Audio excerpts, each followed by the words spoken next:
my main thing my whole life has been about talking about my experience, which, as I said to you earlier, has always been classified and still is as not my experience. Yeah.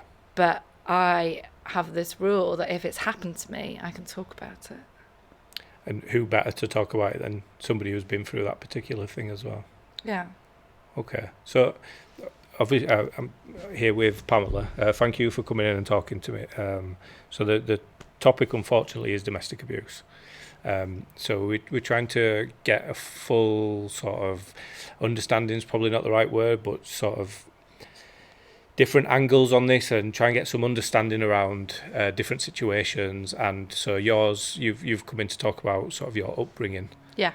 So where does it start? Like what's the sort of youngest memories or the realization of what the situation was for you? Yeah, my earliest memory is probably I'm about 2 or 3 and I'm stood in the hallway at home in the first house we grew up in, which we moved from when I was 4.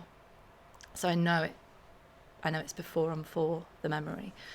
And what I remember is standing at one end of the hall, like near the lounge door, and my parents being down the other end of the hall by the front door, and seeing my mum get hit. And it's very blurred, but there's, you know how you see family photos and then you think, well, is that a photograph or a memory? Well, there's no way there are photos of this, so it's definitely a memory to me. And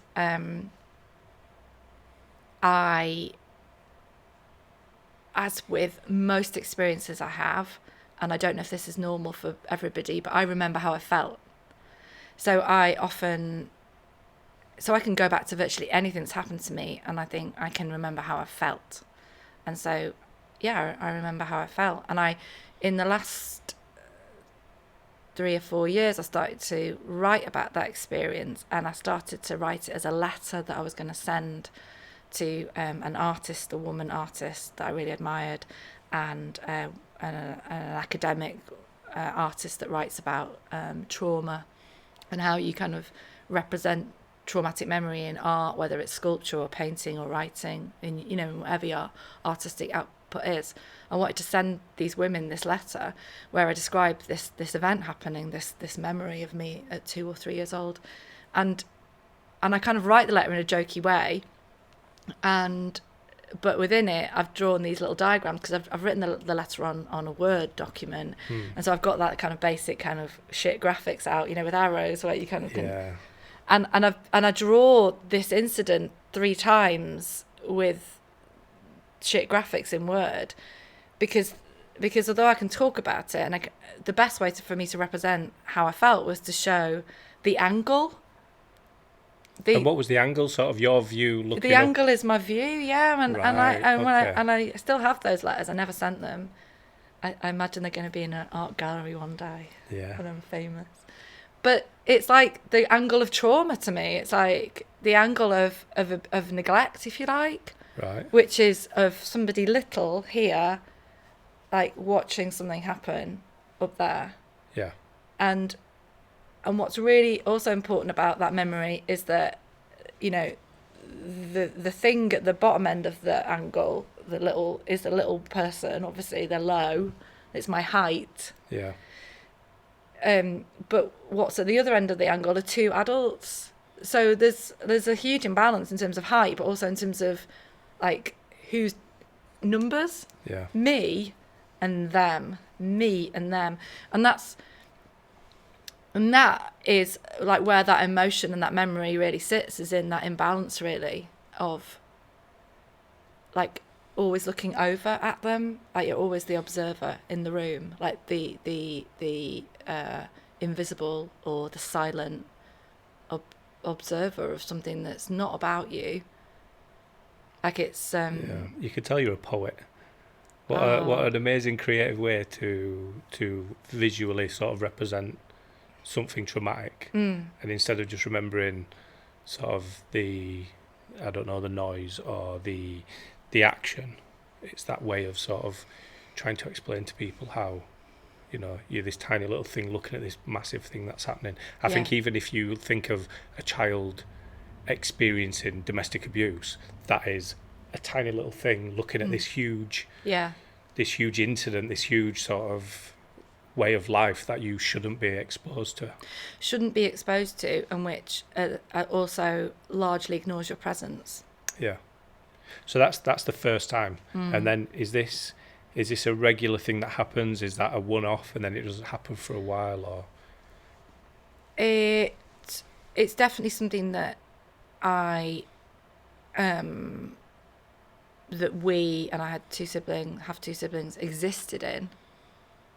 So a daily, constant kind of treading on eggshells, that idea that you're constantly kind of watching yourself, what you do, what you say, how you behave, so that you don't ever become the catalyst or the reason why that anger started to escalate, Right. So it's a lived state of fear and of anticipation and of something almost about to kick off all the time. So that's the everyday reality. It's even on days when something doesn't happen or when things seem like they're okay. You're just like you're in a state of alert your entire life. Yeah, waiting to see where it's going to come from or what's going to cause it. Yeah, because it's happening regularly enough. And what is it that's happening regularly? Is it sort of vicious language? Is it physical? Is it a mixture? Yeah, both, a mixture, yeah. Right. Never towards me and my brother and sister. Like we're, again, like as in that like image I drew at the start in my head, we're kind of basically ignored. Like we're almost, you're not, it's like there's a show going on stage. I know I'm not trying to make it sound like a fun show. Yeah. But you're just an audience you participation. You really are, yeah. You're just kind of there observing. But, and yeah, so it's physically violent, and it's often at night when you're in bed. So you hear it, and it's often held, it seems like, for nighttime, and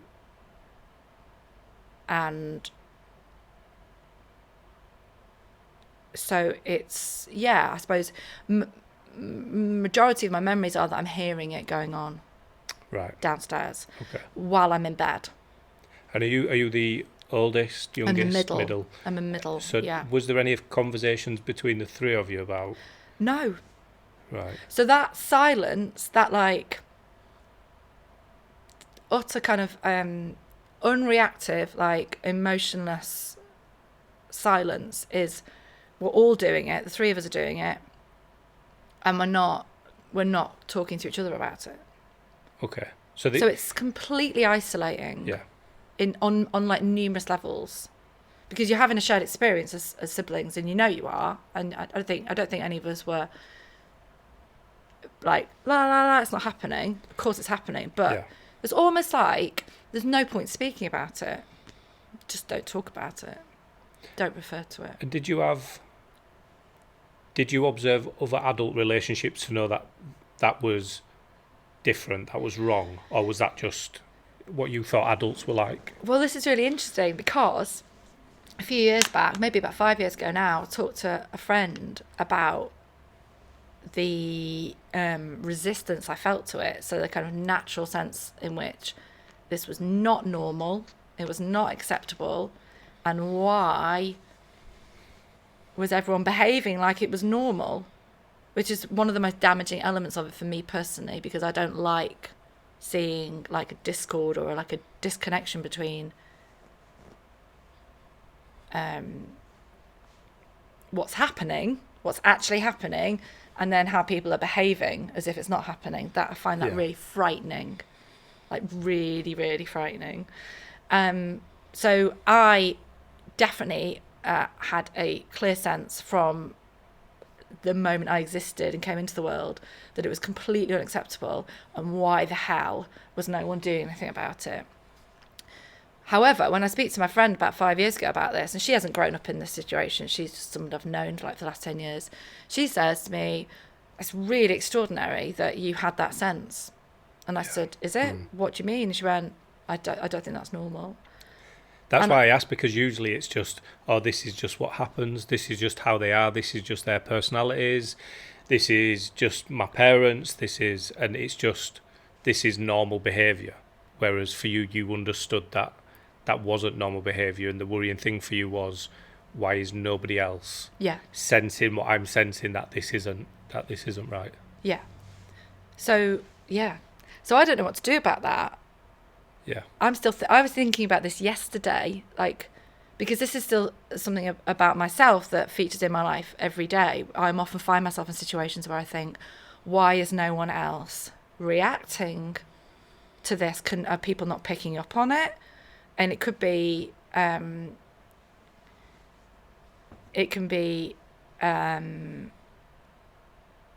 here's an example. So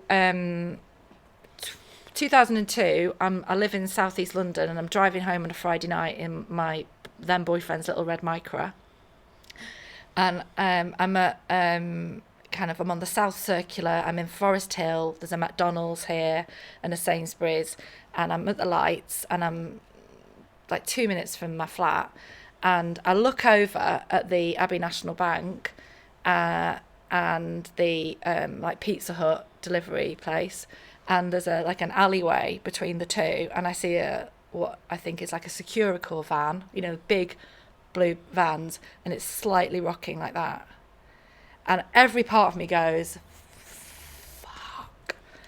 And I look round, everyone else, like at 5 o'clock on a Friday afternoon on a sunny summer's day, and everyone else is just going past, la la la, like in and out McDonald's, in and out Sainsbury's, walking past. There's so many people around, and I look at everyone else and I go, I don't know what I'm seeing or feeling, but no one else is getting it. Yeah. No one else is getting it. I must be wrong. I don't know what even I'm seeing apart from a slight rocking van. There are too many pizza delivery guys in helmets and bikes. I'm counting and thinking, there's too many. Like, I drive past this every day, and I go home and I think, like I've seen something, and I get the Yellow Pages out and I get the landline, because it's like, I had a phone, but it was a crap BT thing. So for anyone who doesn't know, landlines were how people communicated before mobile phones, and Yellow Pages is how we found out numbers before the internet. Yes. Yeah, okay. So I decide not to ring 999. I think I need to look up the number for the Forest Hill police station. And I remember staring at the page for like 15 minutes thinking, you don't want to be that twat that rings up and goes, and then like, you're wasting our time. And eventually I do ring. I think it's 15 minutes has gone by, and I ring, and the woman goes, thank you, we have had some other calls about that. And then so there is something happening. And then maybe some weeks go by, and I get a phone call, and it's Scotland Yard, and they want to come and interview me, and they come into where I work at the time, and I'm working at the Young Vic Theatre on like the South Bank, and they come in, and there's two guys in suits, and they interview me about what I saw, and they say, you messed up that day. You messed up. They're not horrible, and I really remember this conversation. You did the wrong thing. You waited, and you did the wrong thing because you saw something that other people didn't see that day, and you allowed yourself to be convinced of a reality that was not true. So what you picked up on was true. Yeah. And they said to me, that is the single biggest heist in the last 20, 30 years of incidents. That's a gang that we've been following for years. They are highly sophisticated, and that Abbey National Bank was the last on a huge route around the whole of South London, and they got away with the most money in 30 years. And you have to trust yourself, because we rely on people like you who sense something's wrong and who act on it. Do not allow yourself to be convinced by other people's lack of reaction. I thought they were saying it in like this is your fault, you're responsible, you could have stopped it. When you started saying that, then I thought that's the angle they were going for. No, it's just... So where do you think that's come from? Do you think that's come from the upbringing through sensing things that you shouldn't have sensed, and that's enhanced that part of your brain? No, Is it your brain or is it your gut? I think I'm just born that way. Yeah. I think I'm just born that way. And my my eldest daughter's a bit like that, I would say. Right. Like, she notices things. Yeah. That's how she describes it. She says, I notice things. And I think, yeah, I know you do. Right.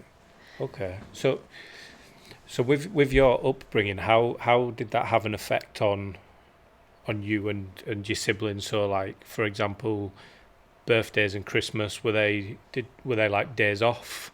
Were they what we would class like a normal sort of family day? Or I don't think there's ever like a normal family day, and because what you exist in is that there's this great pretense all the time, so you play through all these things. Oh, this is how I experience it. You have these days, and you have birthdays and Christmases and celebrations, and if there's other people participating, then like friends around, or you've got relatives around, you're just always slightly wondering to what extent, like, my dad's gonna play along with it and be like the loudest, happiest person in the room, or whether he's gonna flip actually in front of people, and it's going to be visible. And did that ever happen? Yeah. And, well, in a kind of managed way in which I knew something was really serious was kicking off. But yeah. I don't know, I can't ever speak, can I, for what other people experience. But you live in a state of volatility constantly. I say I spent my life reading my dad's face, like, it's almost like putting a finger to the wind constantly, like, where's this going? Because it would turn so quickly. And so it might be a situation whereby you're on holiday, you're in a pub garden having a Coca-Cola and a packet of crisps, and the next thing you know, for whatever reason that you don't ever know, you're leaving, and it's like, drop the crisps, drop the Coke, get in the car, driven home, and then he goes for my mum, physically. So at any point, anything nice that's happening is only ever like,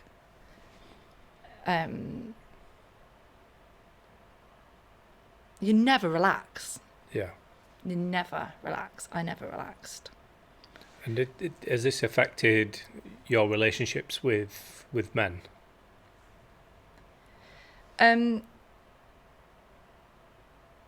Well, I know I said to you earlier, I've been with my partner like 26 years, and he is the complete opposite to my dad. So in that sense, I feel like it's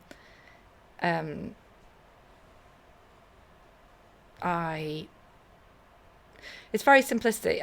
I could so easily say I was very careful and very sensible about it, and I chose someone who was the complete opposite. But love doesn't work that way, does it? It just doesn't. And actually, as I find myself getting older and older, and I've talked to a psychologist about this recently, I found myself more attracted to people who, in a sense, would dominate me, if you like, who would kind of, not dominate in a bad way, but who would like provide some resistance to me, because I feel like what I lack is anyone who provides any kind of resistance. And I don't mean forceful resistance, but some kind of that would feel like more equal, if you like. And actually, I'm quite upset talking about that, because I don't know what that feels like. And so yes, it does affect me, because I have an immense fear of what it would feel like to be in a relationship with somebody whereby they might express an opinion and go, no, we're not doing that. I think I would be like, what the fuck? Because I'm so used to going, we're doing that, and someone going, fine. Yeah. So I suppose it affects any future thing, because the idea of someone, a man expressing an opinion, is quite frightening. Right. Really. And is that just in relationships, or is that with work, or in any other part of your life? I have a lot of male friends, and I mentioned that earlier, I know, and I do, and I wonder about like the ones that, the friendships that last and work.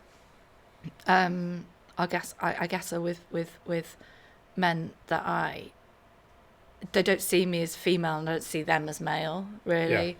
Yeah. Like, in fact, that's what joins us, is kind of not really seeing that about each other, if that makes sense. Yeah. And that's a particular kind of person, I think, I think some people are capable of that, and some people always see the opposite sex as, if you're heterosexual, as the opposite sex. Yeah. You know, and I've got, and that's something me and my partner have talked about over the years, like when he's like had a friend at work who's female, and then a friend of his has said, oh, I'm not sure Pamela would like you talking to her, you know, and it's like, oh, you've not met Pamela. Pamela's not bothered about that. I'm not threatened by men talking to women or women talking to men, and I'm looking for people, male or female, who don't care about that, I guess. But yeah, I friendships that I've had with really like-minded people who are the opposite sex, who we've got everything in common and ought to work, seems to not work if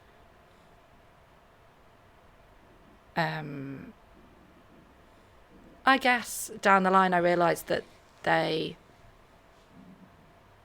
find me too forceful, maybe, or maybe I find them too forceful.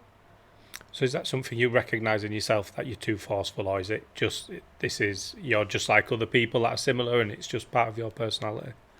I don't know if I'm too forceful, because I feel like I have no idea what I come across as. Okay. And also, so I'm super sensitive to what people say to me, comments, and I can hear someone say to me, oh, you sledgehammer everything. You're so direct. You sledgehammer everything, like it's too much. Yeah. And then I think, okay. And then equally, the next day I can hear someone say, you know, you're so quiet and sweet. We never hear a word out of you. You know, you're the softest, quietest person in the room. And I think, well, they both can't be true, so I don't know which one is true. Yeah. And so I genuinely don't know who I am. but do you think that has come from the upbringing, or do you think that's just a personality trait? Like, do you think that that's a similar personality to your dad? Like being both those things? Yeah. Yeah. I think it's a personality thing. Okay. I think, you know, so what you want, I think, as a human, or what I want, is an alignment between what I feel inside and how I behave outwardly. And for so many years, I've had like a fear that, so I have all this like anger inside, if you like, or lack of acceptance about things I don't think are right. But the ability to be vocal about them maybe has been lacking, and I haven't, because I've been so worried about being rejected or shouted at or told off. Yeah. So I don't know whether that comes from what I grew up with. I guess it probably does, which is that, you know, my voice, if you like, has been so silenced for so long because the repercussions are so bad. Yeah. Again, was that it? Like, so bad. Yeah. That. So in a way, so it's like a massive seesaw for me, emotionally, internally, and outwardly, which is have so much to say, and so much to do and get busy with, and be active at, and yet so much fear. Yeah. So much fear at like what will happen if I do make noise. Okay. And some of the other things we mentioned earlier about your boys and your relationship with them, and so how this is what I would consider a direct sort of influence from your upbringing. So the way that you're not really protective, but the way you want to love and care for your boys. Well, I guess I'm kind of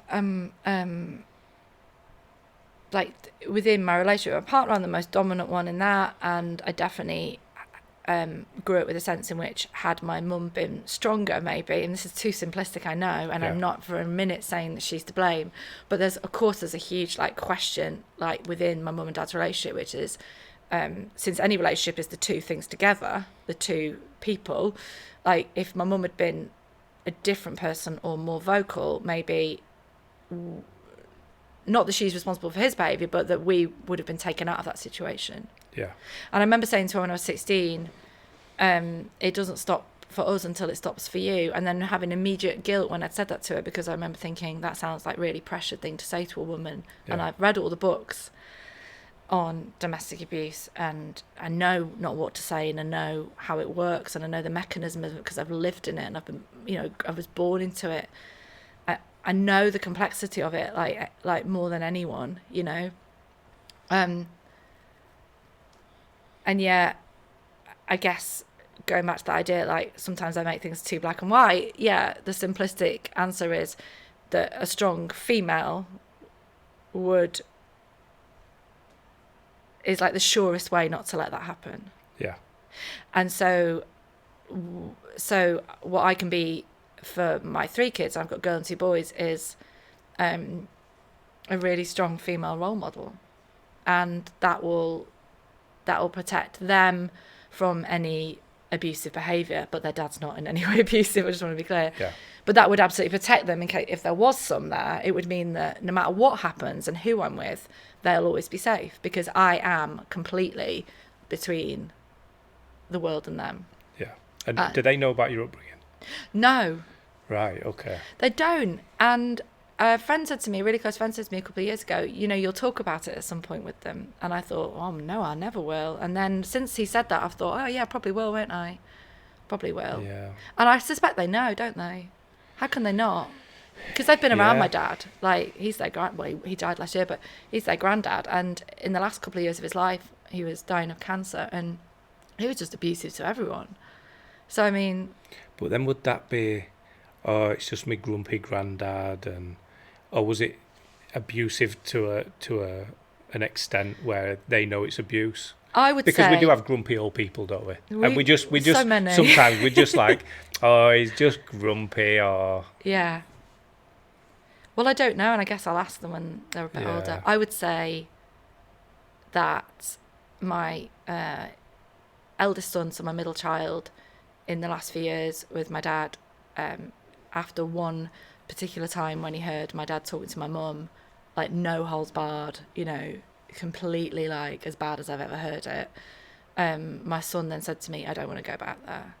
And I then said to my mum, we're not coming back. We won't come to that house, because I have a responsibility that they should never be exposed to that. And that's really hard, and that's one of the conflicts I've always had with my mum, is her kind of need, and my sister's need to some extent, and my brother's to kind of what I perceive to be to just kind of go, well, everything's fine, really. And me thinking everything is really not fine.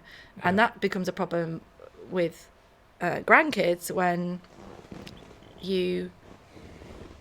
so the things whereby mum's like, oh, we could all get a house and go away on holiday together, and I think that sounds like hell, because he won't alter his behaviour. Yeah.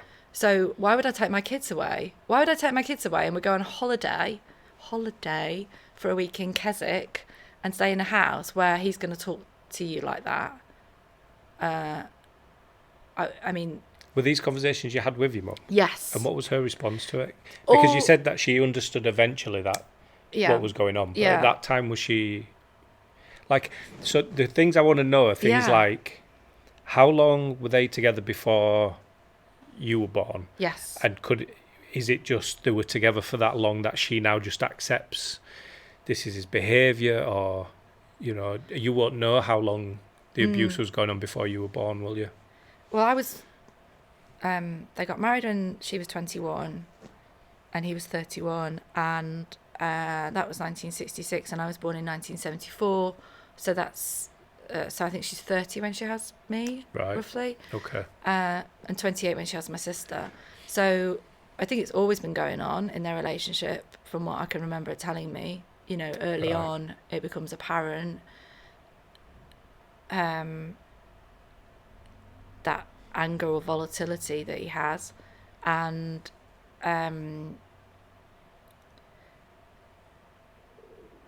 I think that my mum is a very nice,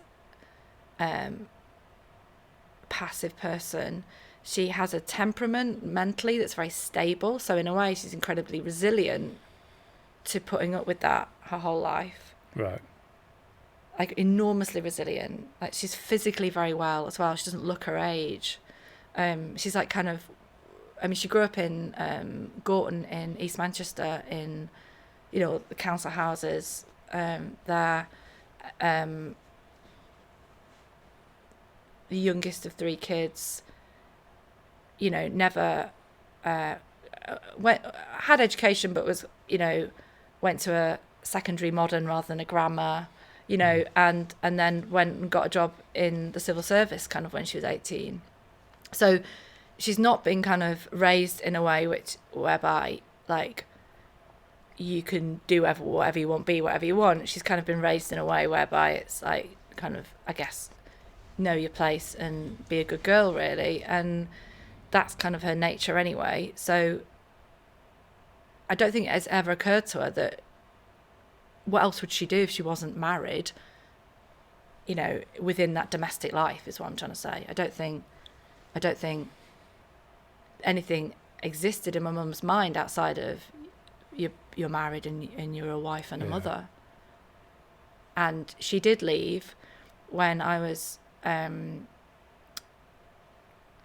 living in London at the time, and we'd all left home by this point. I'm 26, and I get a phone call, and I know things have got particularly bad, like really, really bad. Like my dad by this point, and I suspect my dad has always had really severe mental health issues, but he'd never recognised them or been diagnosed or had any support. So he's like a highly anxious, angry person. There's no doubt like he could have benefited from support had he sought it. But by this point, when I'm in my mid-20s, my dad seems to be behaving in a way where he's like properly losing his mind. I would now look back on that and say there was elements of psychosis, and so he's inventing things. He's deranged. He's kind of not sleeping. He's writing poetry, interestingly enough, but not great poetry. And when I say that, I'm not making an artistic judgment, but like it's demonic, kind of like disturbed stuff, and it's obsessive.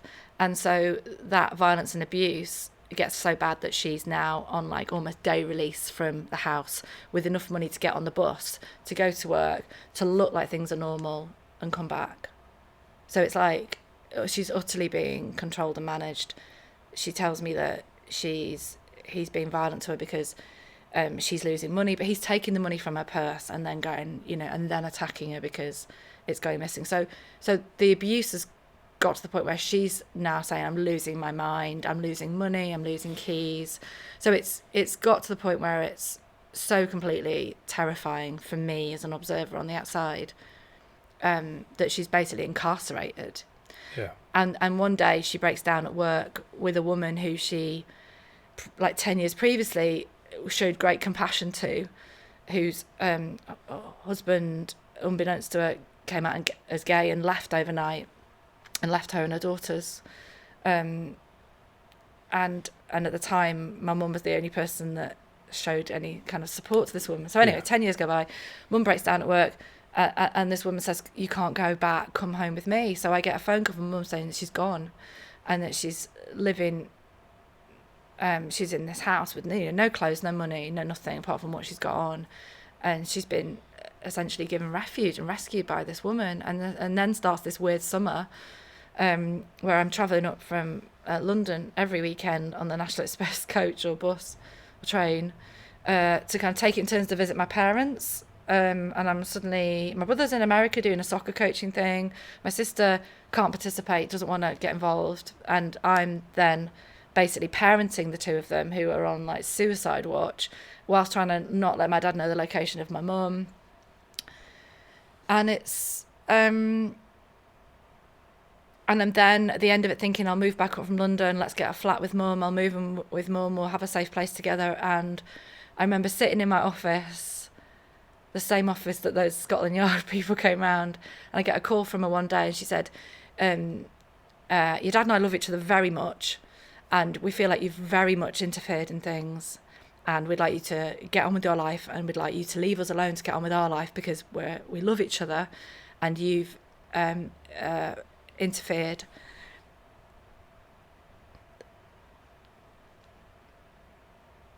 And that's the reality, isn't it? That's the reality for so they've many made contact again, women. Yeah. And this is I'm assuming has come from him making you the bad person. Yeah. And then offering that support to her again. Yeah. So then they go back together, Yeah. back to the house, Yeah. and his behaviour completely changes, and now he's the ideal citizen and he's a perfect gent. In a kind of false acting way for a bit, I would say. Yeah. I mean, it's believed by him at the time, you know. Yeah. I've spoken about my dad earlier today. I have love for my dad because he's my dad, which is a really uncomfortable feeling to have. But I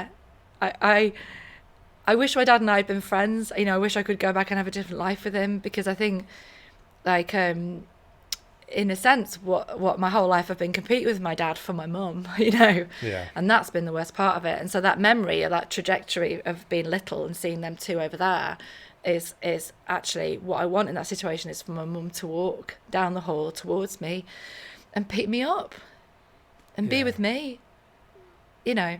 And I think that would have been the best thing for him and for me. And so, yeah, that time when I'm 26 becomes, I don't see myself battling with my dad for my mum. Just to be clear, I'm not competing. I'm trying to save her. Yeah, it was a protection thing. And within that time, those 3 months that I'm visiting him and on the phone to him every night, he's switching between me being like the best daughter in the world to being someone that he sees as basically causing it. I put ideas in her head. So I'm always aware that I, depending on what mood he's in, I'm his nemesis or whatever, or the kind child that's participating and helping.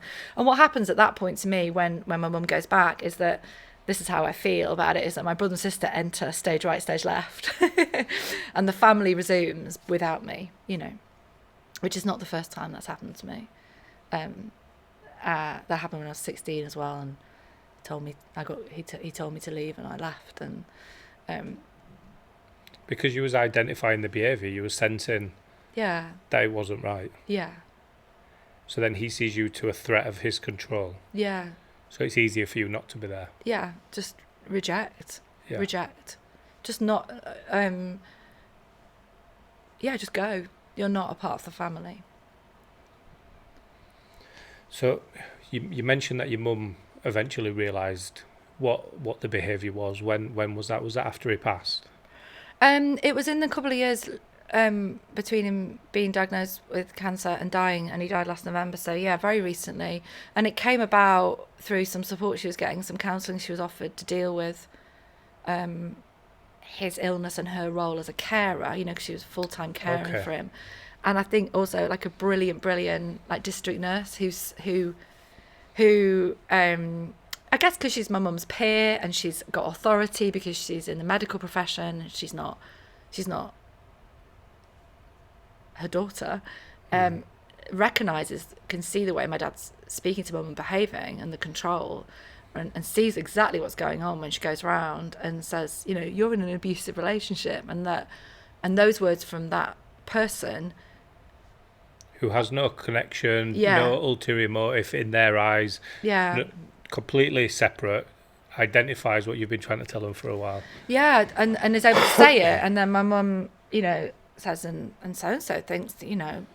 And how did that feel when she said that? I hate it. Yeah, I find it really hard. I mean, it's great, isn't it? Like any revelation is great, or any like realization. Yeah. So ultimately, I like it. But it does come with pain. It does come with pain because it's like that invisibility, or that kind of like being completely gagged. Sorry, I shouldn't do that when you're talking to a mic. Is almost it's just made clear and laid bare at that point that I've never had a voice, and I think that's probably been the position of the child. I think maybe, you know, that kind of hierarchy of permission to speak, or like what force your voice carries. So don't know. And I'm not asking this in a way to say that any of this you could have changed, but is there anything you wish you would have done differently? Because it sounds like the couple of times where you've tried to interject, you was just pushed away anyway. Yeah, I don't think I could have done anything. Yeah. The things I do wish I'd done differently are how I behaved towards myself. So at 16, my dad told me to leave, and you know, you see me do a little video of a poem I did that involved that situation, whereby in the poem I'm kind of mocking the fact that my parents, and they've done this all through their role as grandparents, have said to me, we don't like the way you speak to the children. And I always think like, wow. like, I'm happy to take feedback on if I'm like being abrupt with the kids, or like, you know, I definitely reflect on my own behaviour as a mum. I'm not saying I get it right, but it always seemed like Rich that like that there's a one-way conversation about them going, we don't think you speak to the kids very nice, actually. And I think, do you want to talk about should we talk about like all the ways in which I don't think you've behaved well as parents? But when I was 16, basically that whole life I'd lived up to that point of being a super good girl, and, you know, brownies and guys and going to church and like A grades at school and like silent, completely silent, really, just head down, because for me education was my way out. Believe me, I knew I had one tool, and that was this, and I knew it was getting me the fuck out of there.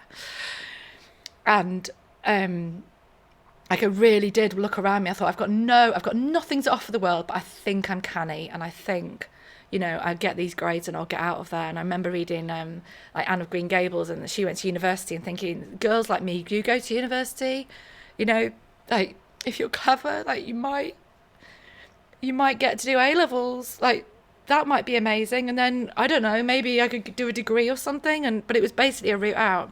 But when I was 16, I was rushing out to meet a friend because she wanted to go to Next in Manchester and get this yellow jacket she'd seen in the Next catalogue, which, again, going back to the Yellow Pages, was like a big book you would flick through to look at things you might want to buy and get posted out to you. So she wanted to go to Manchester to get this yellow jacket. I went out with her, and then Manchester Next didn't have it, so we had to go to Altrincham Next to get it. And by the time I get home, I've missed a phone call from my friends who were going to the GMEX that night to see the Inspiral Carpets. And I've missed a call from them. So when I get home, after having gone to Manchester and Altrincham, my dad has lost it because somebody rang for me. And that's enough then for darkness to descend, okay? And the other thing that's happened is, in a rush to go and meet my friend to get the train to Manchester, I've washed my hair, and instead of hanging the towel on downstairs in the basement of the house on like a, you know, clothes horse thing, I've quickly shoved it into my cupboard in my bedroom behind loads of books and school books, because I know the rules are you have to hang the towels up in the basement, and you can't bend the rules in our house. Everything has to be completely as he says it. So, and this is so my dad, because I'm like this. He found the fucking towel, didn't he? It's like he sniffed out the towel. I'm a bit like that. I'd be like, where's the towel? Where's the towel? So he finds the towel, and then that is the worst possible thing that I could do. So when I get home after the Inspiral Carpets late that night, and I'm home late because my friend goes missing, genuinely, because she's had too much to drink, and then we're at Deansgate Station, and this guy gets everything out and flashes at me when I'm, 16 years old in this like underground, so it's like a night of complete horror. I get home and my dad loses it, and that's it. I am not his daughter. I am not in the family. And I endure 2 to 3 hours of being like blasted with my mum there witnessing, and then I'm told to go. For somebody ringing the house for you and then not putting a towel? Yes. And when I tell my friends this, like the same friend who pointed out to me a few years ago that my reaction to growing up in that situation and knowing it was odd is in itself odd, she then says to me, and I mean no disrespect to her, come on, you're a 16-year-old girl. There must have been like a litany of stuff before then where you've pushed the boundaries, you've done this, you've done that. That's not enough for that to happen. And there they've got on a plate the problem, if you like, with the like she's as a friend looking for a more dramatic reason why that's happened. And that's misunderstanding abuse. That's misunderstanding that situation. The idea that I'm somehow probably culpable in some way, or I've done something to wind him up. Yeah. That's the whole point. As if you're minimalising it. Well, I've lived like the blankest like life up to that point, to do nothing, to draw attention to nothing, to be like the most silent, passive, good, sweet kid. Invisible. Yeah. Invisible. And and you're fucked. Like, you're fucked if you do, and you're fucked if you don't. Sorry, I don't know if I'm allowed to swear, but there's nothing you can do. So that life on eggshells is irrelevant. It's irrelevant. Yeah. It's irrelevant. And I think I still struggle with being vocal, and I still struggle with speaking out. And even talking about this now is problematic, because I feel like, do I have a right to talk about it? Is it my story? What good will it do? And what I come back to is that the silence has never served me. The silence has never served me. It has never sorted it out. It's never helped my mum. It's done nothing. So we may as well try making some noise about it. Yeah. I genuinely do feel like as long as it's not going to hurt anybody else by talking about it, then we should talk about everything, because it gives people permission to feel, to get involved, to have that conversation. I've got a poem I wrote about cancer, and every single time I've performed it, and this is bar none, this is every single time I've performed it, somebody has come and spoke to me about their experience or someone they've lost, and it just gives them permission to open up to a complete stranger, where they don't want anything to be fixed, they don't want anything to be solved, they don't want you to give any amazing words of advice, they just want to say, this is what happened for me. And it gives them that opportunity to do it. And I'm hoping that's amongst understanding, amongst people who, you know, if a person who's in a relationship that is going through similar to what your mum went through, and they have kids, I'm hoping that this gives them an understanding of what that's like for them. Because how do we know that when you went to bed, your mum didn't know that you'd be able to hear? She thought she was protecting you by letting you go to bed and then taking the brunt of it.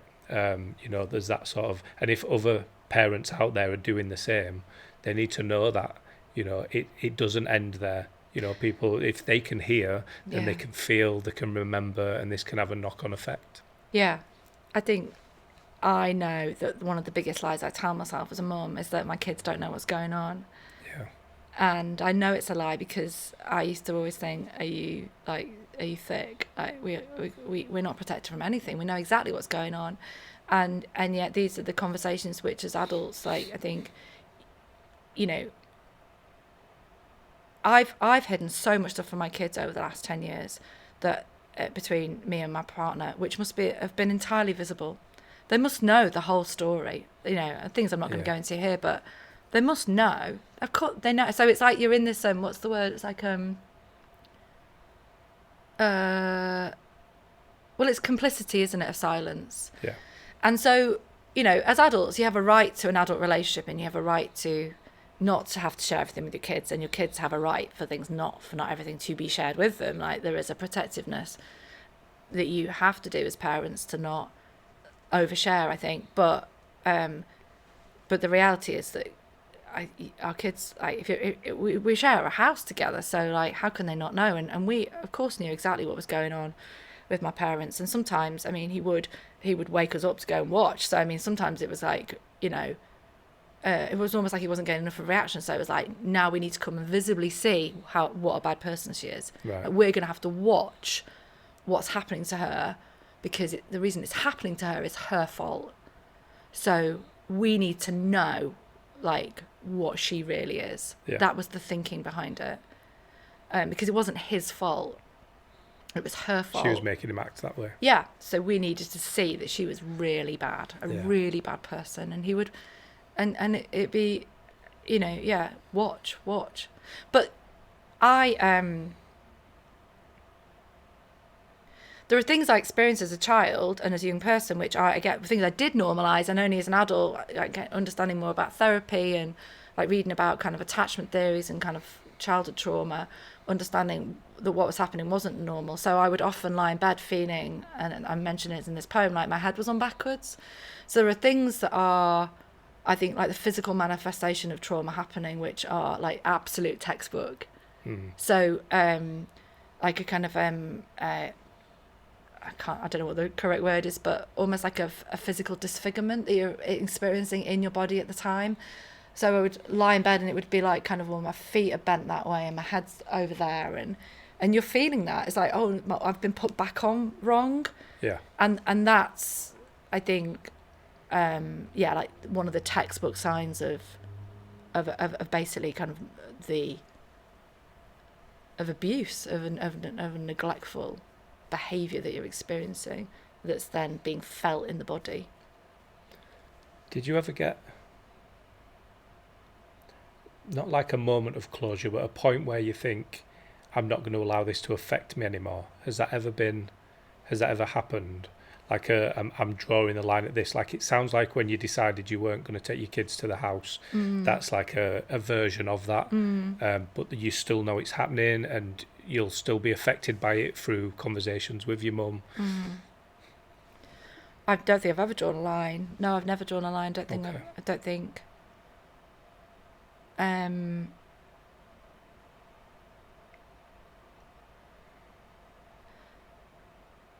I kind of accept that it's completely part of me.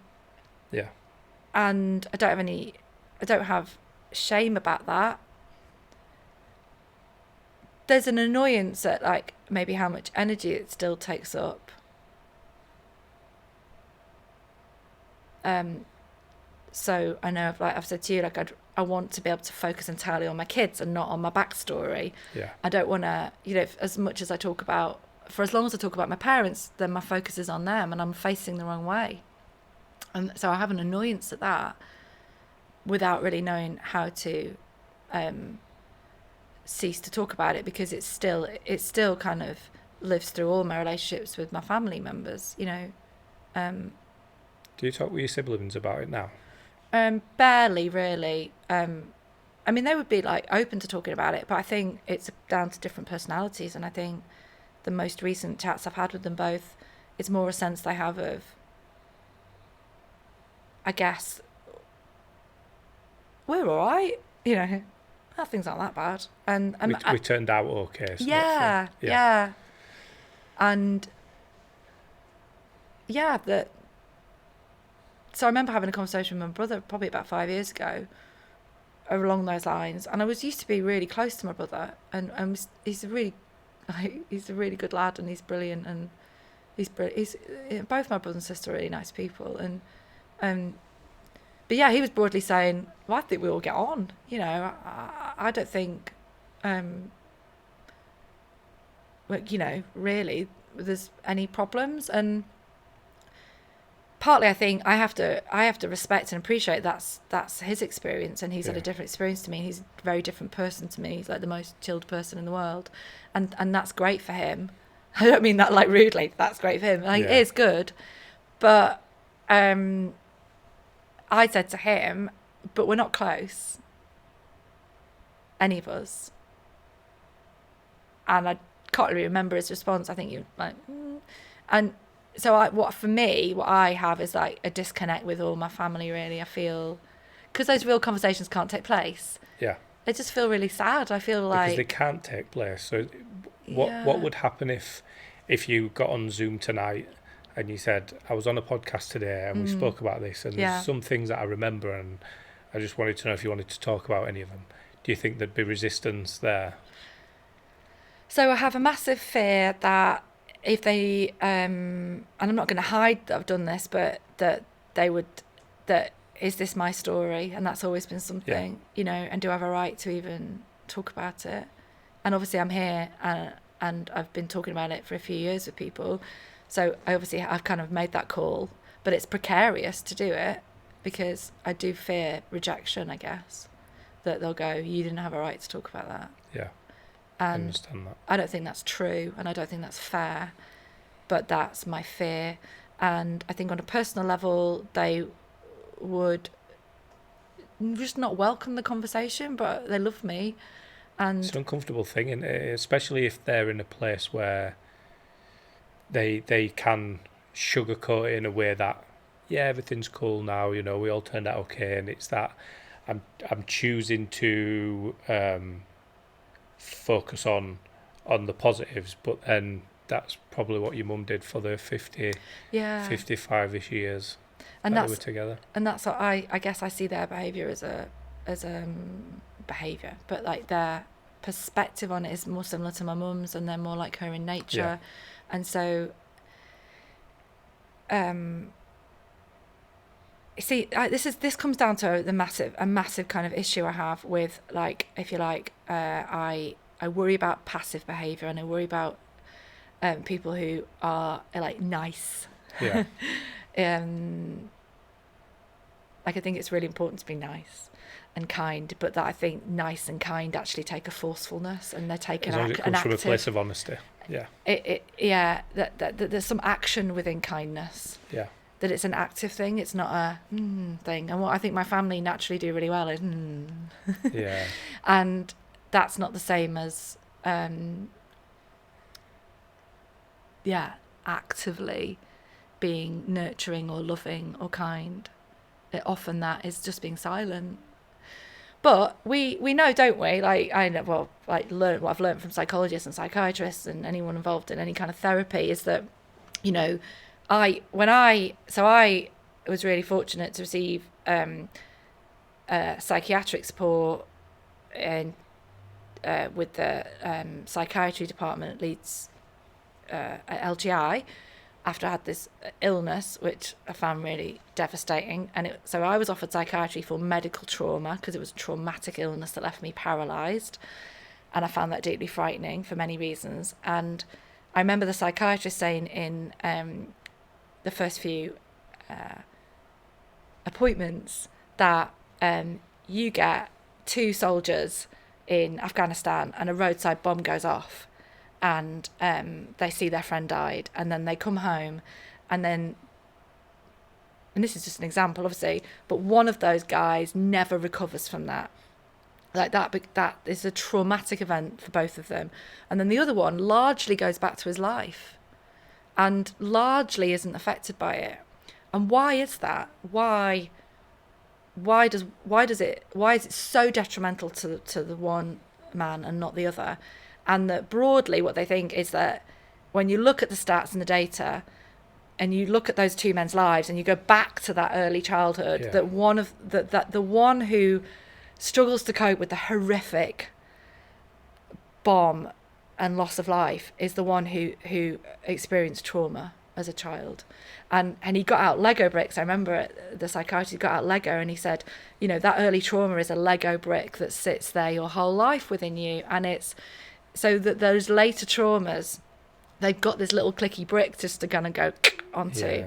And that broadly, that's what they think, you know, that determines kind of what then, you know, how you then react and or impacted by things, more difficult things happen later. So he was saying to me at the time, you've had this illness, Guillain-Barré syndrome, and some people have that and they'll just go back to their life. They'll recover and go back to their life. But for you, it's been a really destructive thing emotionally for you because you've already experienced all the things which it's then gone back to kind of re-trigger, which is silence, passivity, you know,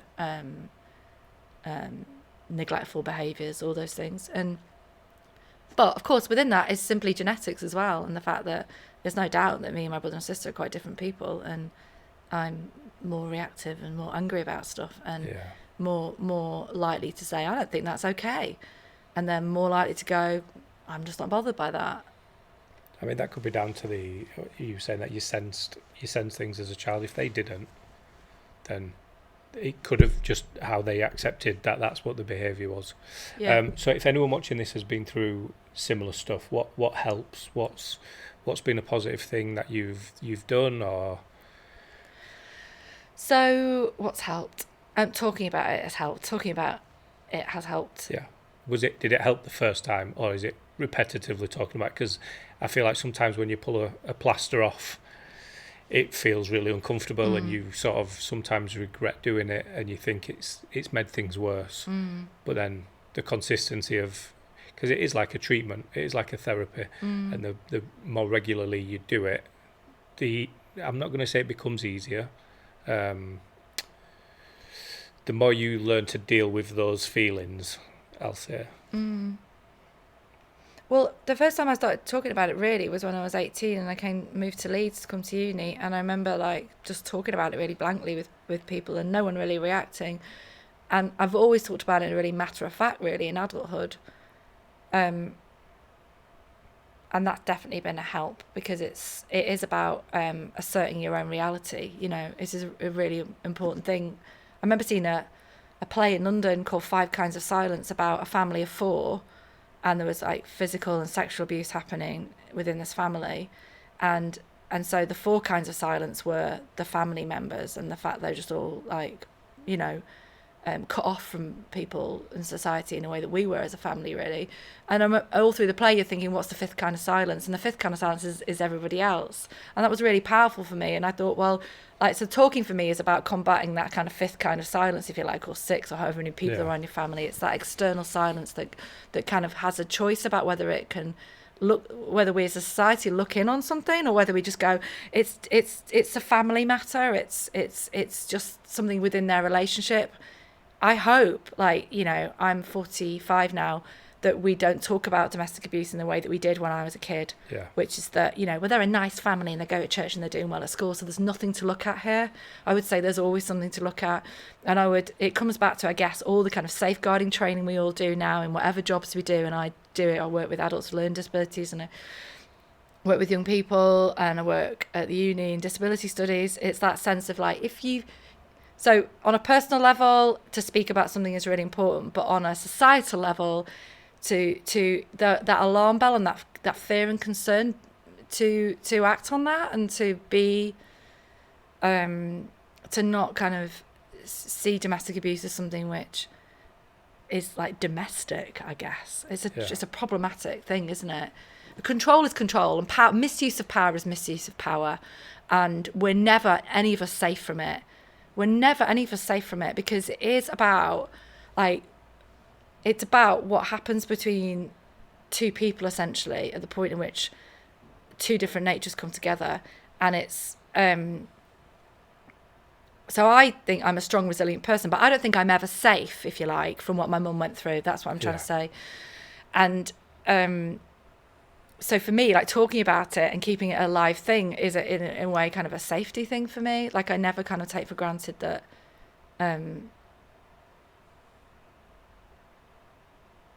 that I wouldn't be a victim of it, but also that I, just because I'm female, aren't capable of it too. Yeah. Do you allow yourself to be happy? Oh, I'm happy. I'm really happy and really optimistic. Okay. But I have a resting bitch face, so it doesn't always come across. Oh no, that wasn't a judgment from this interview. No, it's fine. Yes, I strive for happiness absolutely every single day, and I am deeply optimistic, and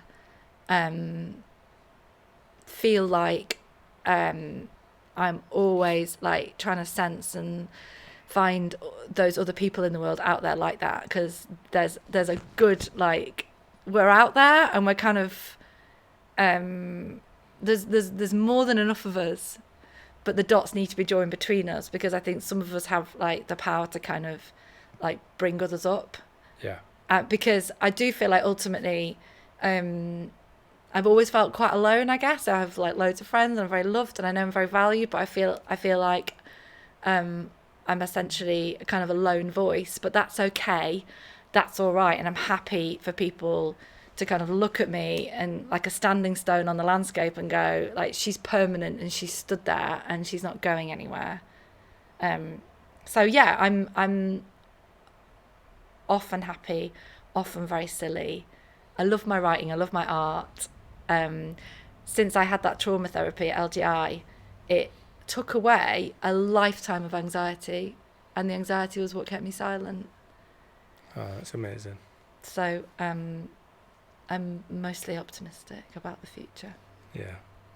What an amazing person.